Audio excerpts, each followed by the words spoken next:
right, everybody, welcome back to Ringside Brew Wrestling Podcast, episode 23. Wow. This is Tuesday. What's It going is a on? Tuesday. Yeah, I It don't is- know. Tell me what's going on. Yeah, what's going on? Yeah, we decided to make our lives a little bit more miserable. No, we enjoy talking about wrestling, I'm sure. But yeah, we are on a Tuesday night because we want to do the show separately. So that means there's gonna be a podcast for Raw, and then there's gonna be a podcast for SmackDown. Yeah. The good news is the episode is gonna be a little bit more focused, but also a little bit shorter, so you don't have to like listen to all 1 hour 20 minutes at one go. Yeah. Hopefully we don't go Hopefully, that far. I mean, today. there is a lot to talk about today. Yeah, there but is a lot to talk about. But yeah, we're just gonna try this out for a little while, see how it goes. Maybe we'll go back to the old format, but yeah, we're Yeah, gonna let us do know. this. Let us know. Yeah.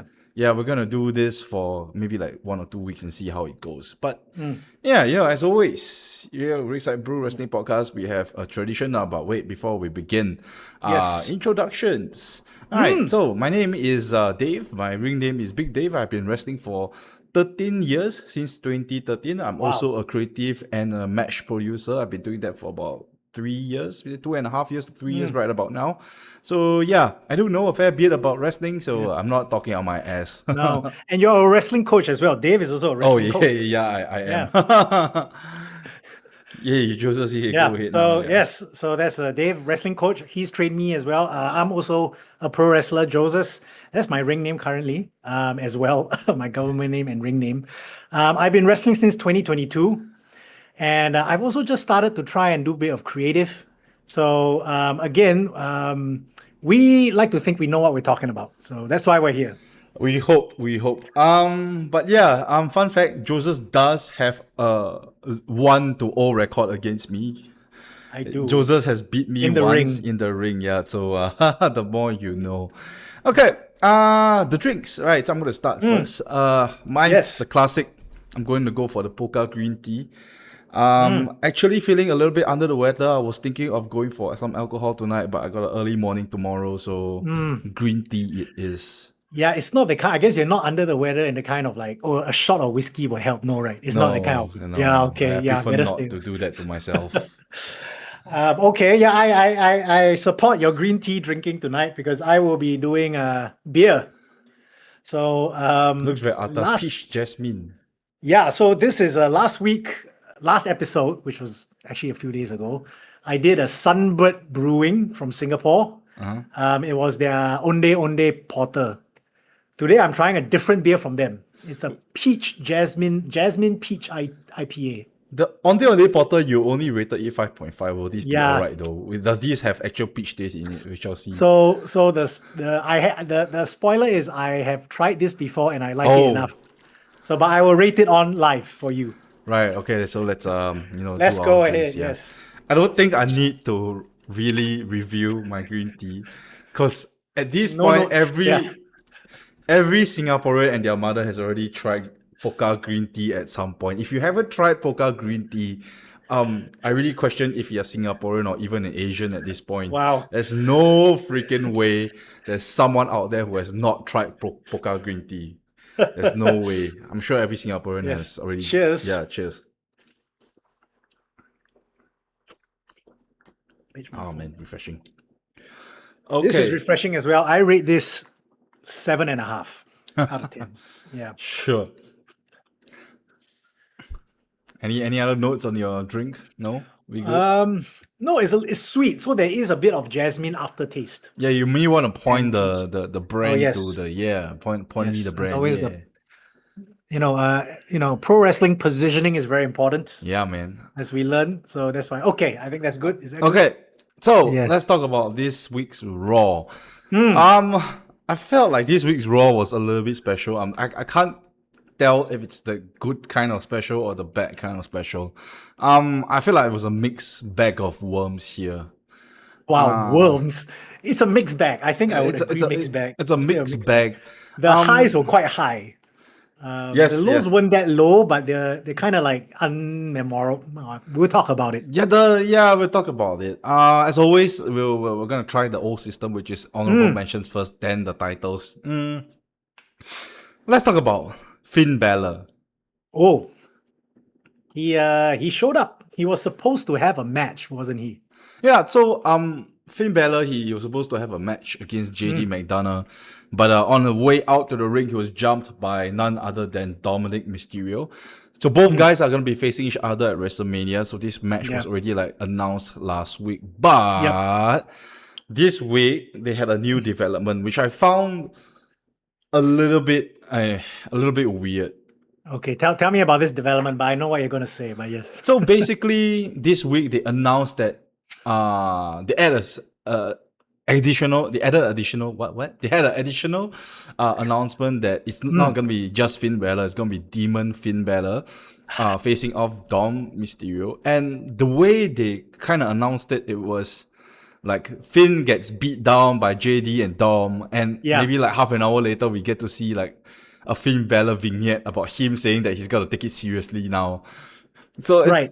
So the thing is, you're right. The way you narrated it, right? The chronological order, it would make more sense if Finn Balor did a live promo backstage after the beatdown.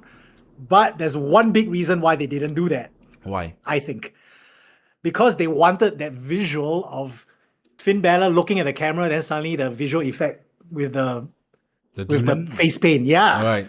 I think they wanted that, which I don't think he had enough time to put that on. But yeah, it was really, really very strange. Like I felt like they could have done it without the whole Dominic go and jump Finn Balor as he's coming out. You know, I didn't think that they needed that.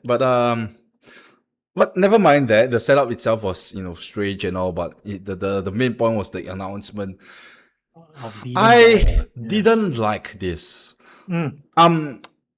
Now hear me out, guys. I'm a big fan of Demon Finn Balor. I'm a big fan of Finn Balor. I know that there's a good number of us that have been waiting for this opportunity, you know, waiting for Demon Finn Balor to finally come back. And over the past couple of episodes, I have mentioned that I don't think Demon Finn should show up here simply because it's not a high stakes match, right? You're just battling your former protege. Yeah, It's not huge titles. There's nothing really much at stake. You just kind of want revenge. And I don't think the feud has gotten personal enough. The feud Yeah. hasn't gotten personal enough for the demon to come out. But the demon is coming out. Yes. So that So, means, right, yeah, we're gonna get a Demon Finn Balor in a low stakes, low value match that hasn't really been given much build. And this whole demon announcement, it screams quick money cash grab. Right. They want so okay, we talk about the quick money cash grab first. I don't know, and we can't even. I don't know whether this was a last minute decision or this was their plan all along to pull out Demon Balor against Dom Mysterio. Right. But at this point, this close to Mania, the question pops into their head: or are they just trying to swerve here to get more eyeballs, get more attention? I mean, I mean, if you bring out Demon Finn, I'm sure it does. Demon Finn sits like in a warm place in a lot of our hearts, right? Yeah. The thing about Demon Finn is like they know that everyone wants to see Demon Finn.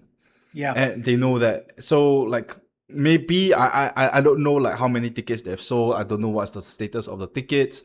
But this is really 100% a very obvious way of getting your eyeballs, like you said. Merchandising as well. Right? Imagine the amount of demon plushies, demon shirts they're gonna sell when we see Demon Finn Balor again. Yeah, but I just didn't quite like this. I feel like Demon Finn should always be saved for something that's huge, big occasion, Hell in a Cell matches, title matches, blood feuds, and I repeat, blood feud. I don't think this is a blood feud at This all. is not a blood feud yet. Not yet. So Yeah. not yet. So watching this, I mean, we've known that Dom and Finn are going to for what 1-2 weeks already that they're going to go ahead and have a match at Mania. I feel it feels like this is going to be Finn's main feud post Mania. I'm just having thoughts post Mania now. Yeah, but which there's is no. Sorry, you go ahead. So yeah, post Mania is probably Finn's main feud against Dom / probably Judgment Day. But we've talked about this, mentioned this before, which is The problem with that is then Dominic Mysterio is locked in a non-title feud, right? Because he doesn't have a WWE title on him now. So I don't think that's a problem. Dom doesn't really need a title on him. He's quite over as is already. It's just that, right now, right off the bat, you're already bringing out Demon Finn, so I'm not kind of looking forward to the next one. There's no anticipation built, is what I'm trying to say. They could have, they could have capitalized a little bit more if they built the proper anticipation, but this one was just straight up, nah, I'm gonna give it to you guys. But yeah, didn't quite like this. Shall we move on? yeah. Okay, we're gonna move on. Another big angle. We got Gunther. Ooh, yes, Right. Gunther showed up again. Correct. So Seth Rollins is back. He's coming out. He's coming out to cut like his fiery promos again. Yeah. I'm always a big fan of Seth Rollins promos. There's his character, the way he cuts his promos, it's coming from the heart. Yeah. When he cuts his fiery promos, when he cuts his heel promos, that he's very invested into his own character. I'm always a big fan of his promos. So Yeah. as he's cutting his promo, Gunther comes out and tries to sneak attack him again. That didn't go too well. Seth Rollins kind of like got the upper hand, and Gunther had to retreat. So yeah, that was almost the gonna segment. curb stomped. I think he avoided being curb stomped. There was some they also spilled to the outside as well. Yeah. But yeah. Adam Pearce had a very busy night. Let's just say. Yeah. He appeared in multiple segments and none of them were good. He was all trying to stop shit from hitting the fan. Yeah. But yeah, you can share your thoughts. Yeah. So one thing I noted is I think this is the second time we've seen Seth Rollins, I think, in his new gear. It's a subtle change, which is, normally Seth Rollins, every time he appears, he's wearing something different, flamboyant, colorful out there. This is the second time we've seen him dressed like what I would describe as an assassin, right?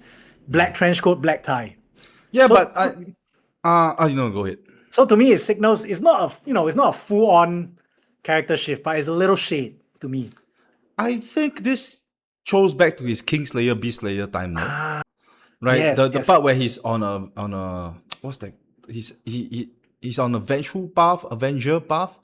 I can't Yeah, find the right vengeful words. path. Yeah, Vengeful, he's yeah. basically on a I can't English now. It's okay. I got you. Okay, I got it. He's on a path of destruction. He's on a path of destruction. So this is akin to his previous Kingslayer, Beastslayer gimmick, where he's more serious, more fiery. When he turned heel, he was more of a Joker kind of character. He had the fanboyancy, but right now we're not seeing that, which I thought it was interesting. I don't hate it. I'm quite buying into it, because if he was out there with big gigantic red boots, I don't think I would have bought that. Yeah.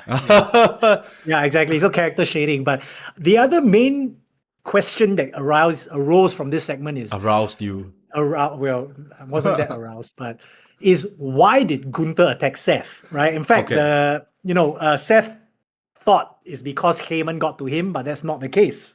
Okay, so I wrote notes about that. I'm not sure Yes. if you are leading me towards that, but I shall bite the bit. Anyway, Yeah, bite it. Okay. there's a very, very clear setup going on here. Again, I want to stand firm that I still feel that Gunther versus Seth Rollins, this last minute decision, was a good one, right? Because both are your biggest superstars. Gunther and Seth Rollins missing out WrestleMania, it's gonna be not good. Yeah, it's not a good look. Let's just put it at that. So I can appreciate that WWE tried to fix it, and I think this works. Not my first choice. I'll give you that. It's not my first choice, but we are setting up for something else. But it's not for Seth Rollins. It's for Gunther. Yeah. Yeah. So backstage, Paul Heyman stops Gunther. Thanks Gunther for saving his ass from Seth Rollins. Gunther implies that Paul Heyman, he didn't imply, he actually straight up declared. He straight up declared that Paul Heyman owes him more than just a thanks. So my creative mind is saying that this is going to at some point lead to a Gunther versus Brock Lesnar match. Oh, I wrote that down as well, right? The Heyman is the link between Gunther and Brock. Correct. So we have been saying for the past couple of months that there's rumors that Brock Lesnar is gonna retire at SummerSlam at Minneapolis, Minnesota, right? Yeah. And Yeah. Gunther is right now is on a career killer path. Mm. I'm quite surprised they're still going with it, but okay, whatever, right? So I feel like when the time comes, Gunther is gonna call in that favor, and Mm. then maybe he's gonna hold Heyman hostage.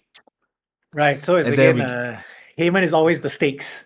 It's not the yeah, first no, time. no, But he's yeah. gonna hold Heyman hostage, and then Brock is gonna turn face, I think. Oh, Yeah. that's an interesting thought. That's actually So wow. You broke the whole because angle. I like it. Okay, interesting. like we mentioned this before, or at least I mentioned this before, right?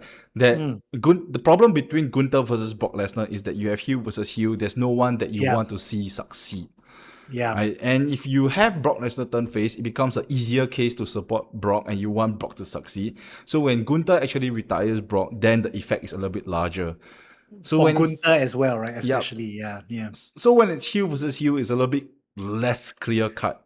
Like Yeah. I mean, sure, us hardcore fans would know who to actually support, right? But Yeah. we're talking about the casual fans. They're gonna be a little bit confused.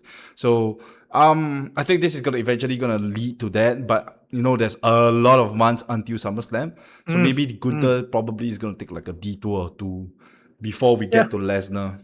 Yeah. All right, Yep. shall we? Yes, go on. Okay, the next one I've got a lot of things to say, but sorry, I'm going by numbers here. I listed them Can. down, but I want to start with the easier one first. Okay. Yes. Speaking of Brock Lesnar, he had a contract signing with Obafemi. Ah. What do you think was gonna happen? I mean, every contract signing in the history of WWE has always been uneventful, isn't that right? Yeah. I mean, they sat down like true gentlemen and they put pen to paper. And then shook hands and then walked out. Yeah. No. Yep. No one was hurt, of course. No one was hurt. No tables were broken. No chairs were thrown. Very, very good gentlemen. Yeah. Even though, okay, the big question I had after watching this segment, which is, did the contract get signed? It did not. It did No not. contract was signed. Actually, okay, obviously we are being sarcastic, guys. The contract was not signed. They just Yeah. straight up started fighting. And then there was an army of security guards who obviously could not keep them apart. Yeah, so I didn't watch it live. I watched it like right after it finished. So like when I saw Brock Lesnar come out, it was like 7 minutes left on the stream. Yeah. I was like, whoa, how are they gonna squeeze all of that?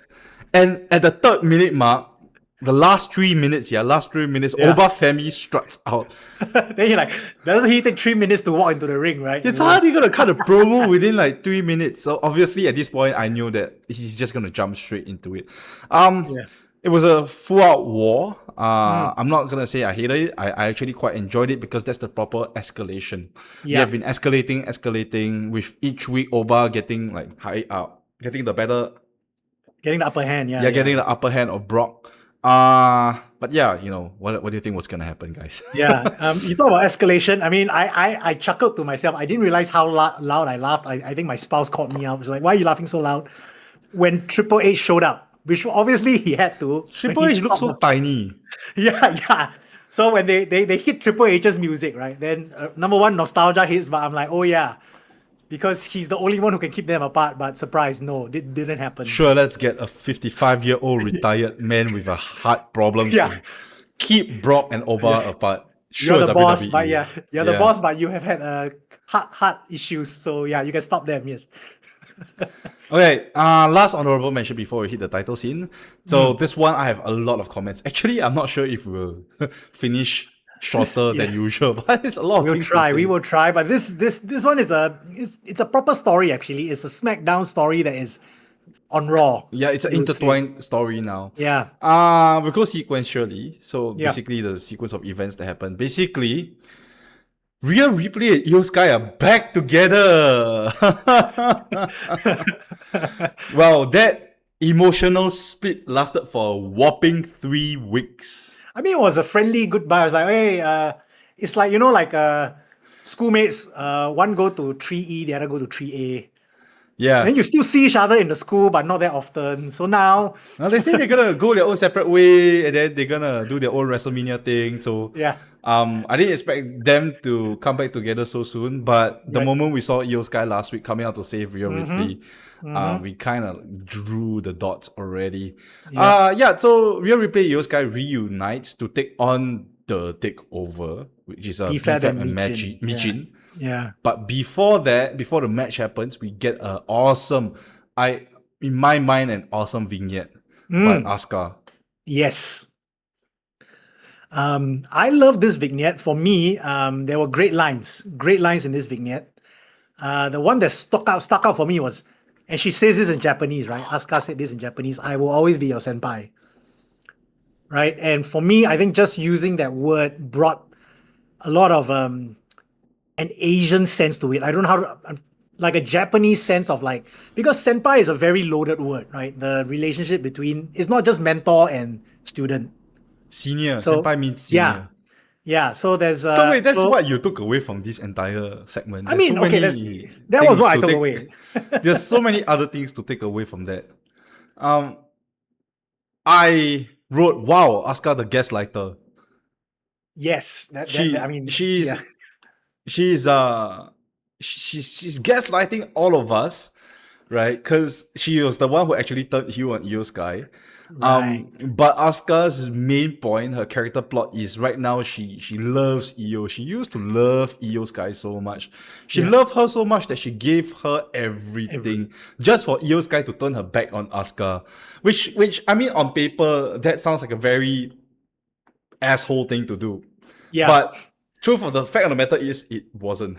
It wasn't the case, right? And Asuka starts to to victimize herself. yeah, yeah. she, She says she's the victim. Yeah, yeah, she went from gaslighting us to victimizing herself, saying that it's my fault for giving you so much love. It's my fault for giving you all those opportunities. Then I'm like, whoa, what is this 3D? What is this 3D shit that's gaslighting. going Yeah. on? Yeah, she's gaslighting us and then she's victimizing herself. And she's the domestic abuser. She is. She is. This is what Kyrie has been experiencing for the last 6 months or more. How is she doing this role so well? That's I a have great questions. question. I have Yeah. questions to ask. How is she doing this so well? I She's a don't great know actor, how. like, yeah. I mean, Kana-chan, if you follow her vlog, right? Kana-chan is a lovely, adorable she person is a in very real nice life. human being. Yeah, you're right about this character is so wow. It's so gaslighty. It's so it victimized herself and whatnot. But yeah, it's an amazing vignette. I thought. I compared this vignette to the Stephanie Verkeer vignette, but we'll talk about that a little bit later. But yes, you mentioned eh, Asuka vignette happened before BFAT Michin and Rio. Yeah, so right now we're gonna go back to the match itself. Mm. Jade Cargill, toilet brush number 2. Yeah, what was she wearing? Toilet brush number 2. It's like, What I are can't- those? I will say, like her wearing like these ridiculous outfits fits where her character is now a little bit. Really? Like, You feel now that she's way? she's the, like she's basically like a mob boss who needs her goons to take care of business. Well, So she can, I wouldn't call her a mob boss. yeah, she's not a mob, like a gangster lah, or like a wannabe gangster. Okay, but But yeah, sure, I don't know. sure. I'm not saying I you love are what entitled. she, yeah. You I'm are not saying entitled I- to your opinion. You are entitled to your opinion. But yes, Jade Cargill. but thanks for inserting the toilet brush thought into my head. That's the first thing that I thought when she came out this Raw. Yeah. But yeah, Rio versus Bifa and Michin. Io picked up the win, and then they beat up Io. So the three of them, they beat up Io and they were restraining Rhea in the corner as Jade kind of like picked Io Sky apart. Poor thing, Io Sky. So Rhea has to watch Io being brutalized. by Jade. Yep. So it only took us say a month to get to this point. Yeah, 3 weeks a month. Yeah. Yeah, a month of shit storytelling, shit segments, shit matches to get to this point. Bare minimum. Yeah. I'm going to say that normally we always have something bad to say about Jade About Jade, Cargill yeah, or yeah. this feud. But finally, all they had to do was to bring in Io Sky and make her the sympathy character. And suddenly, Yeah. this feud feels like Rhea is fighting for more than just the Yes. title. Um, so like now it feels a lot more personal. I'm not sure whether or not there will be another promo next week, but right now it feels more personal. And I think the fix was to just give Jade Cargill her goons and make it Yeah. look like she's really the bitch. Like, Yes. because Yes. before that Yeah. she was just a dog barking. Yeah. She's The just an same lines angry week after. Yeah. Week yeah after week. Yeah. she was just an angry chihuahua barking at us. But now she has produced some results, and I feel like I can take her a little bit more seriously Yeah. now. No, And yeah. I thought it was an okay segment. It was a good segment compared to what they have done in the past couple of weeks. This Yeah. is better, way better. No, I agree. You're absolutely right about the storyline moving forward because now the stakes are clearer, better, whatever you want to call it, right? For Rhea Ripley. No, I mean, I also want to make sure we talk about BFAT Michin. I think this feud, even as the goons, this is good for them. They get airtime. They're actually not that bad in the ring, right?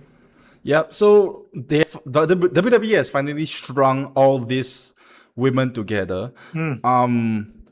By giving BFAT and Michin, by aligning BFAT and Michin together with Jake Cargill, that gives Yep. them, more screen time. So it's good for them.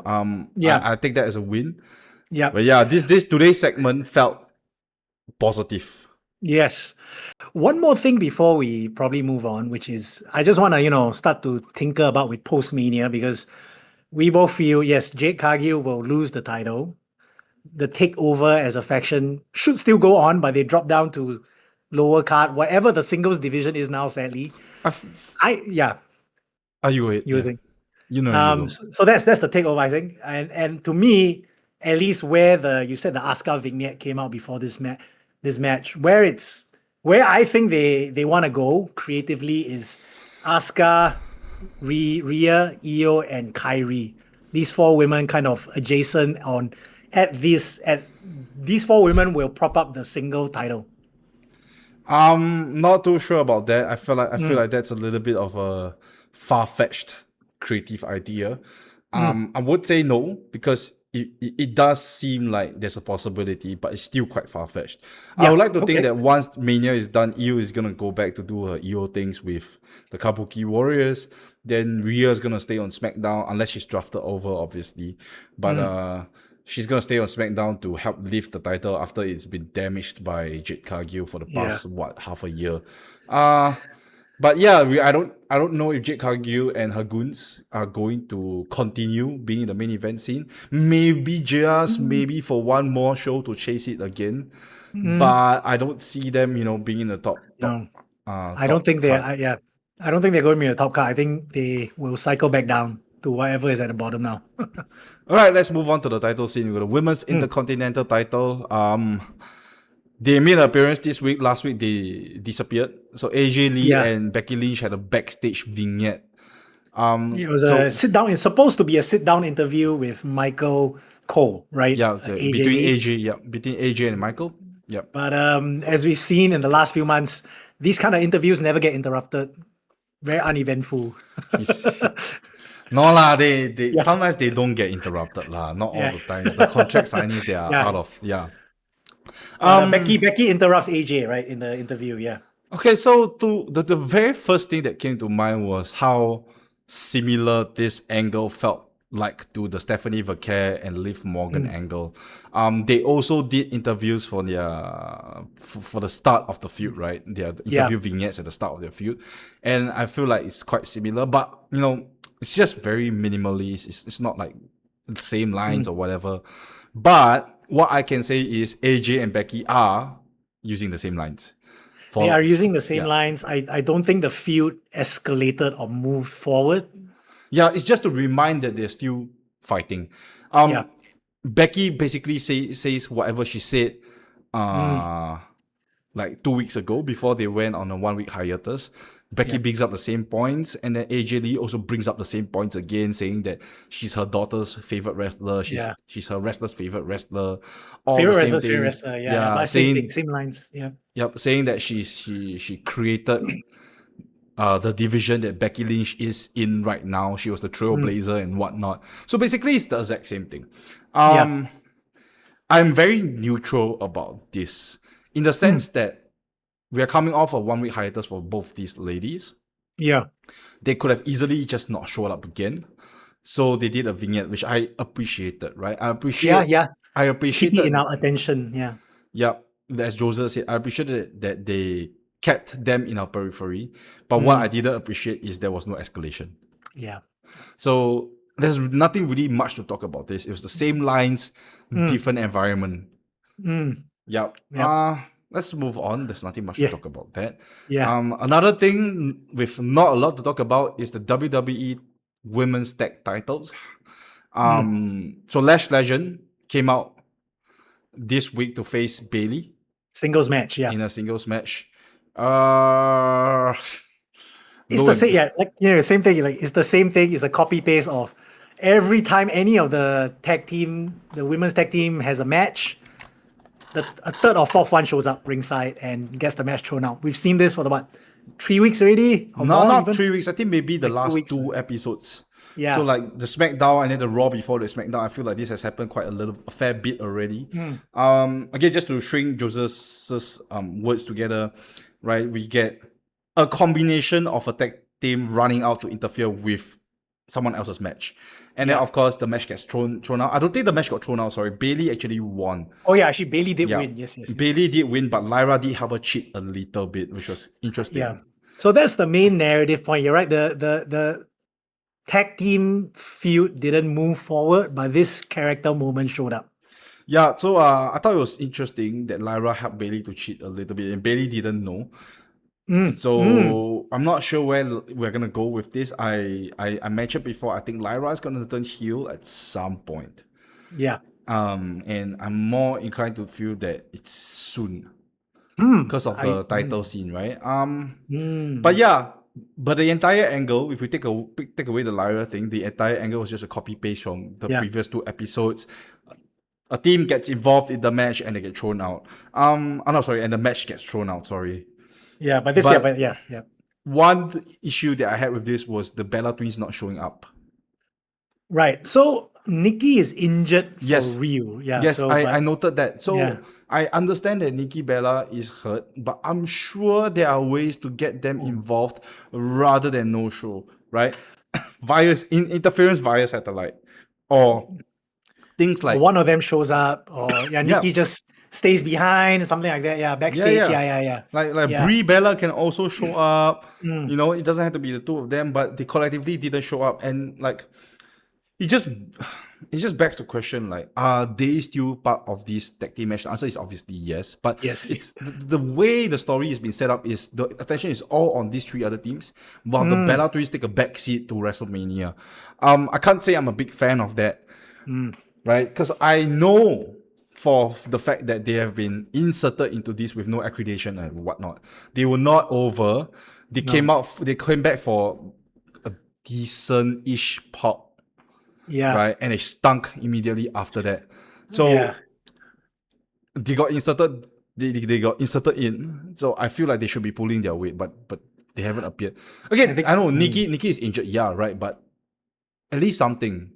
Yeah. No. I think you raised very good points about, this is pro wrestling. We try to pull our own weight, right? And especially because what you're saying is, because this tag team, the reason why it's a multi-team match is basically because of them. Yes.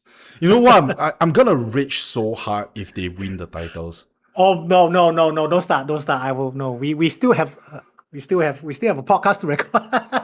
I'm gonna rage very, very hard if they win. Yeah, I will throw a chair. Like I thrown a chair because when Nikki came back in the Rumble, what was it the 2 Rumbles ago? So if they win the titles.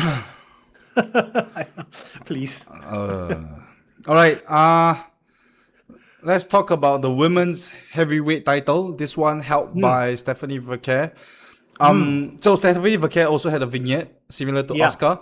And this vignette was, I would say it's the same one, maybe like 2-3 episodes ago, where she was same line, same points, right? Yeah. Almost the same. She did address Liv Morgan calling out her mom. And she might have taken notes from you saying why are you using your mother in an insult after Yeah, grade school, after primary school? Yeah, yeah. She did say that this is an insult from grade school. yeah. Again, right? There's nothing much to take away from this. It's just angry Stephanie. Mm. But even the anger part, I'm not even sure if we saw the anger. Right? I mentioned before that Stephanie Vercaer, when she cuts her promos, right, it's sometimes almost monotonous. Yeah, it's not almost it. They are actually. I would say 80% of the time it's quite monotonous. I can't tell if she just one flat note. She did cut most of her promo in Spanish, which is still way better than her awkward English live promos, which Yeah. that's fine, right? I like that step forward, but even so, she's still very one-noted. I noted that this week, even her Spanish wasn't as attention grabbing as before. What we've seen before. Yeah. There's not much rhythm to what she's saying, so it does sound like whatever she's saying is the same. Yeah. I'm sorry, in terms of energy levels, what she's saying Yeah. in terms of her energy levels is never fluctuating. It's just very, So I compared her vignette to Asuka's vignette. So you guys, there are people telling me that, Stephanie Vercaer, English is not her first language. She can't cut a passionate promo from that.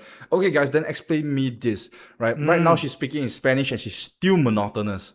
And we look at Asuka. Asuka, obviously she doesn't speak English. She cut a promo in Japanese, and that promo was overflowing with so much emotions. Right, we went from gaslighter Asuka to victimized Asuka, and what was that, domestic abuse Asuka. Yeah. In one whole vignette, she had so much emotion coming out. We went from love to anger and whatnot, right?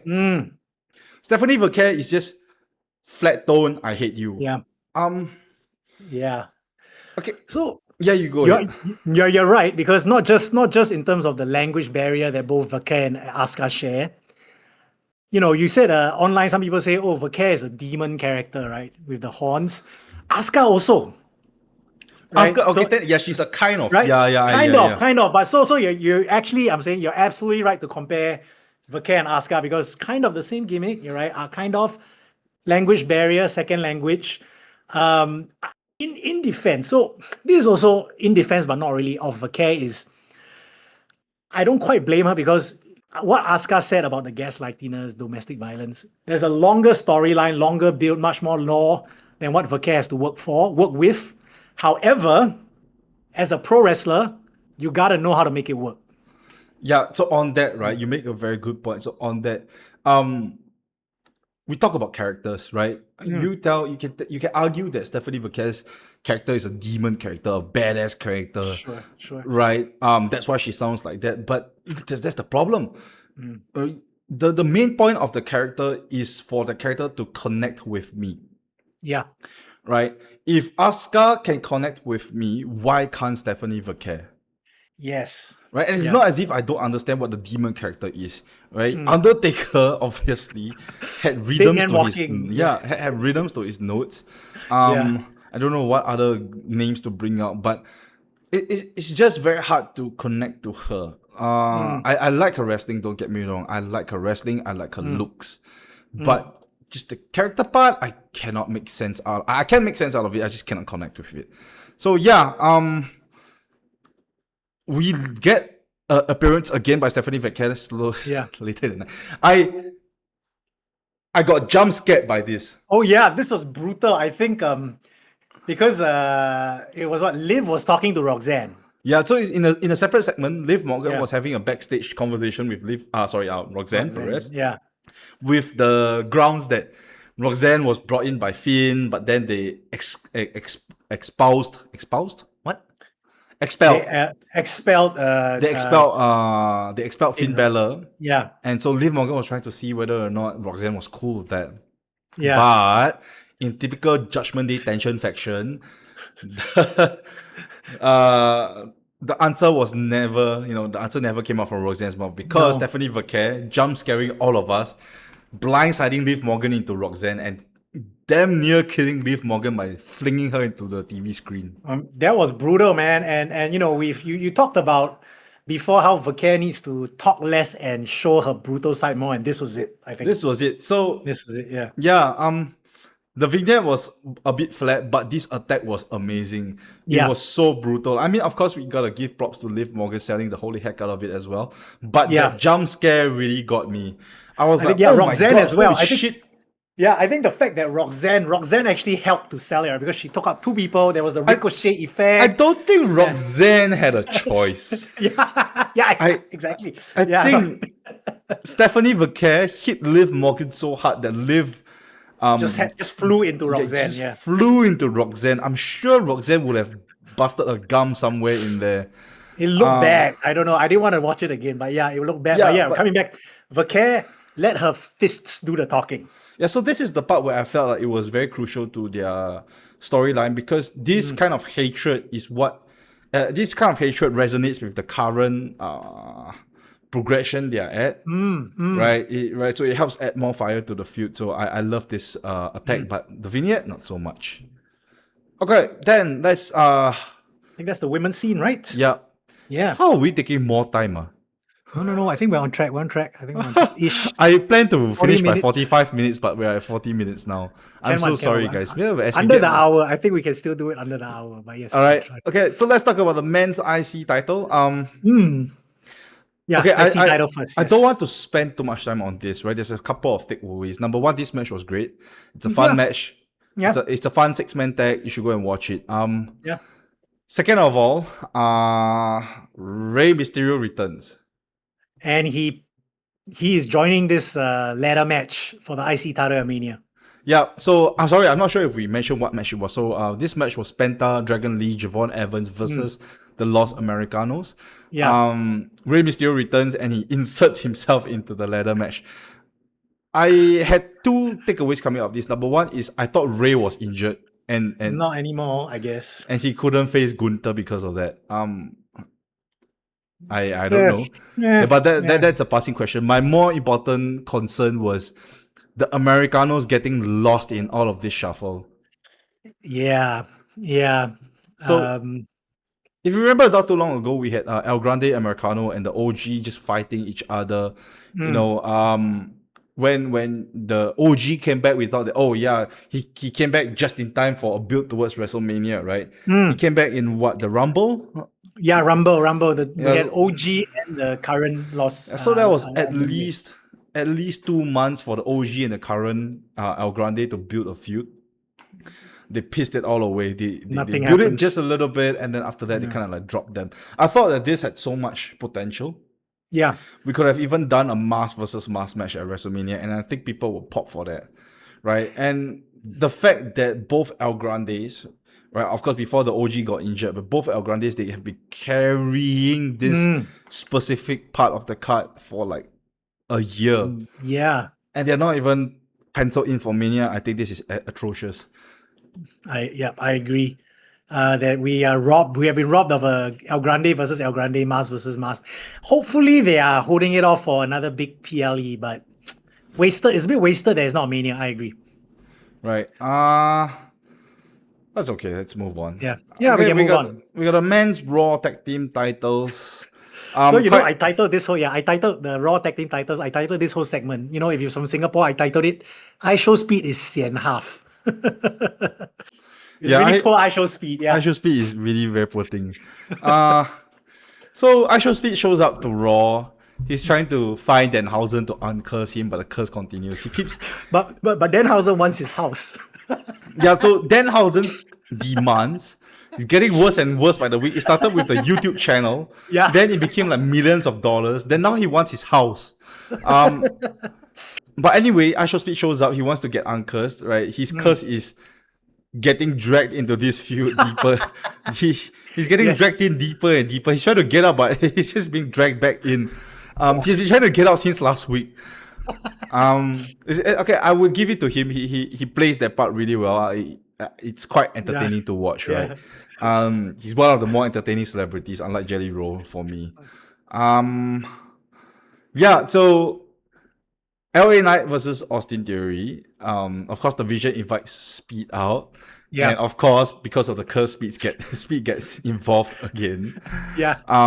He gets shoved into LA Knight. There's a little bit of altercation here and there. LA Knight loses the match. LA Knight gets angry, goes after Speed.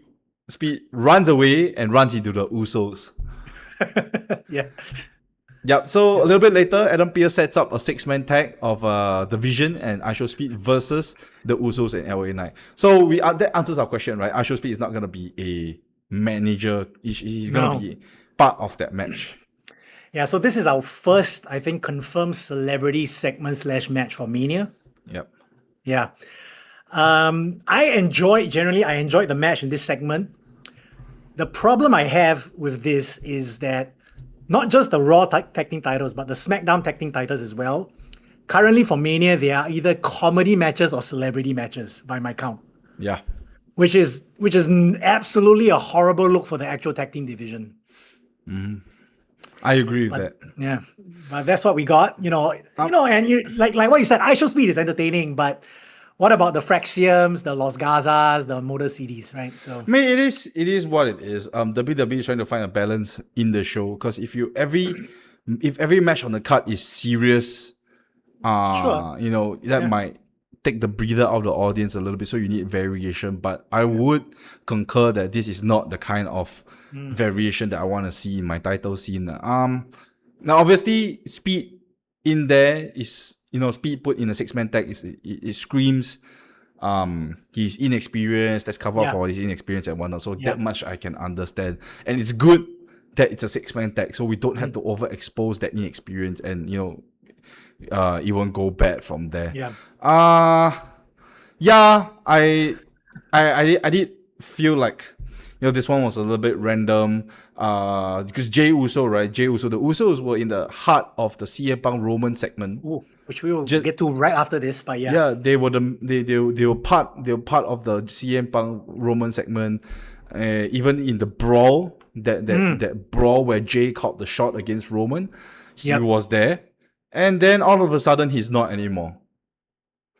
So he turns his attention away from that. So I felt like it's very jarring for the momentum, I don't know what's the story they're trying to tell here. Sure, maybe they're trying to take 2 weeks off, take away the attention from Roman and Punk for Jey.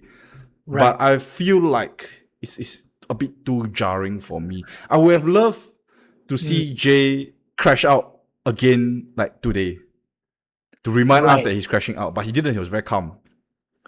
I mean, there's the crashing out bit, but also okay, sure, you're right. Jey could be involved in 2 nights at WrestleMania, right? Probably one night this 6-man tag, then another night he shows up for Roman and CM Punk. But no involvement from his end, no escalation yet from the cousins, right? Even though he keeps being called out, so is it a waste opportunity? I would call it maybe a little bit. I don't know. I do think it's a waste of, like I mentioned, right? Just now I was saying, right? I do feel it's jarring, right? I think right now Jey has a couple of ways that he can turn heel, which I think I'm okay with any one of them. But I do have a preference, right? And my preference is turning on Roman Reigns the night after Mania. Yeah. Right. So he can do that by costing Roman his match. Yep. But he can also, cost his team the match, the 6-man tag. He can cost the team his match, or maybe he could turn on LA. Yeah. Right, because he and LA had a lot of tensions coming into this. So I feel like there's a lot of ways they can turn heel, or even all of this combined. Right. Yeah. He could possibly turn on LA Knight, therefore costing his team the match. Then he shows up in Roman's match and accidentally costing Roman his match. And then we see a full-blown heel turn on the Raw after Mania. Maybe. Yeah. But until then, it's very hard to say that, these things will happen. So cross fingers. Okay, so let's move on to the last point of the night. Which is actually how this episode started. This was the opening segment actually. This did not end the night. This was the opening segment, which was quite surprising to me.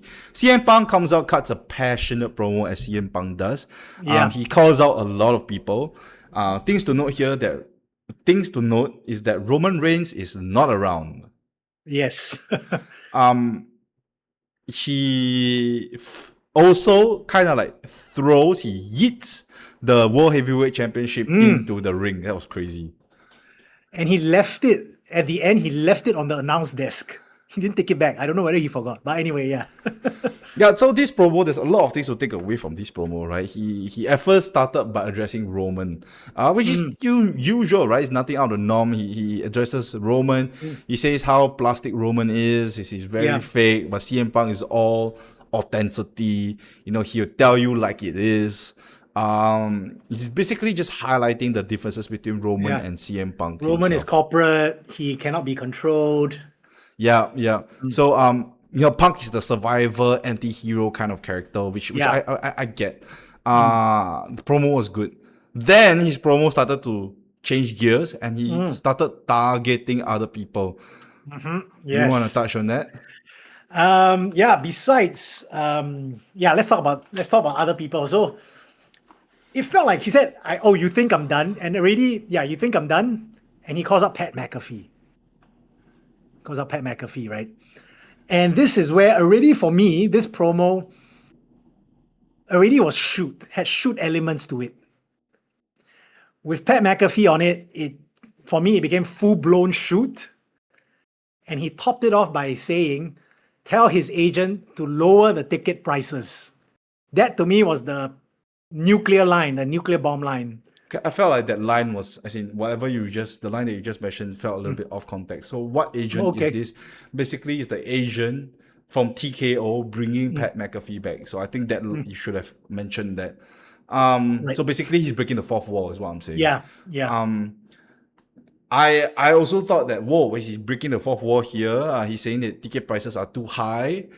And he wants them to lower the ticket prices so that people can come and watch him beat up Roman Reigns. I wouldn't say it's a shoot. It's half a shoot, I feel. Yeah. There's no way WWE let him grab the mic and go out there and say these kind of things about TKO unless TKO wanted him to do it. Same with the Cody Rhodes shoot, quote unquote shoot on SmackDown. I do feel there is some form of element of control to the promos, because after all, Cody is still the golden goose. CM Punk is also technically the golden goose, just not the same kind as Cody. So from this segment, I'm not sure what to feel about it. I was a little bit confused. I would say that the promo was great. Right? The whole promo from the bottom to top, it was great, right? But when he started breaking the fourth wall, that's when I started to lose track a little bit. So what is it that CM Punk is fighting for now? Okay. Right? So right now he suddenly switched his attention to Pat McAfee, which I thought was a little bit strange. Then he started directing his attention to TKO. I also felt that it's a little bit strange. It's very sudden. So it kind of threw me off a little bit. But it's still a good promo nonetheless. Right. No, I see your point about in terms of the field, why are you throwing random shots at someone who actually isn't involved? I see that. It was entertaining lah. Yeah, they are 100% involved. All these celebrities coming in. Yeah. You are absolutely right about definitely all the talking points had been cleared. Even when you talk about CM Punk's, what was it, 2011? Was it 2011? His first pipe bomb. In fact, they knew what points he was going to talk, right? So there's always some control. It's not 100% shoot. I'm confident that this is not 100% shoot. There was some control. Either he was made to say it. There's no way that he 100% went out there to say it, because he's being paid to do it. Yeah. It's hard. It's hard to. It is quite hard to say, but I think that it was all under control. Usos could have shown up here, but they decided not to chase that carrot. I mean, okay. You talk about Usos could have shown up. To be fair, I mean, Punk knowing that it's just all on him, he made it work. Talking back about pro wrestlers trying to make what they're given work. Talking about the promo being great, bottom to top, I think I want to point out that the crowd was cheering for Roman Reigns at the start, but he turned it to his advantage.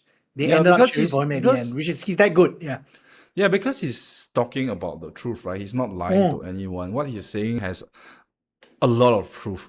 So yeah, yeah. I mean, like I've this was the this was the raw. Sorry for the abrupt end. But I didn't think past that. Yeah, that's more or less it for Raw. We Yeah. had a couple of strange segments. It definitely wasn't a mind-blowing Raw, but it was definitely better than last week. I feel like they picked it Yeah. up just a little bit. Like the Rhea Ripley Jade Cargill thing. Technically, they're not from Raw, but it did pick up a little bit. The IC title, I'm quite excited to see because like it's The hard ladder to match. You said yeah, the it's ladder hard match or to the yeah, it's hard to predict who will win.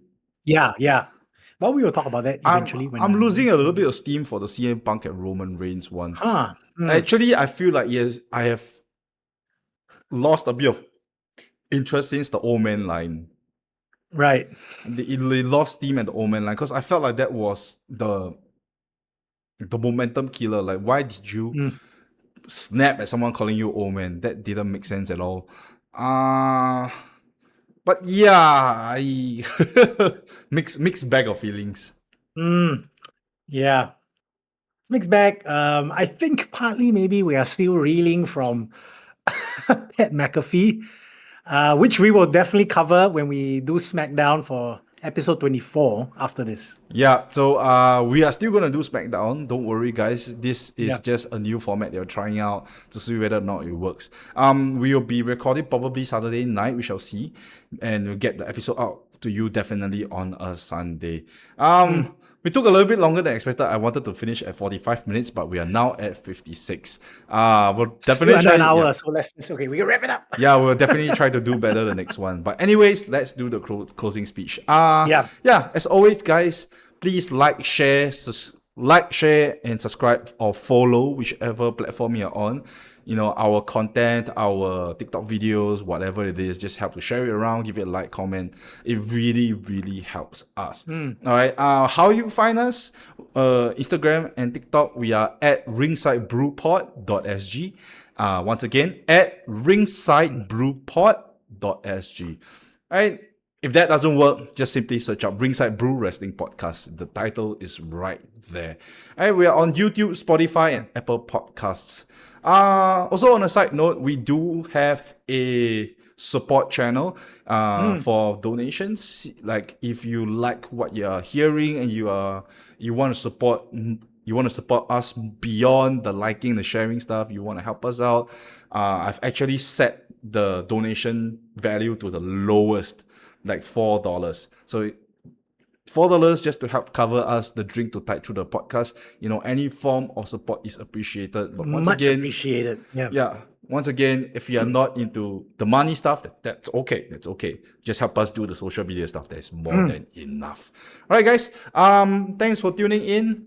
We'll see you at the end of the week. This is Dave. This is Joseph. And we're gonna sign off right here. Bye-bye. Bye.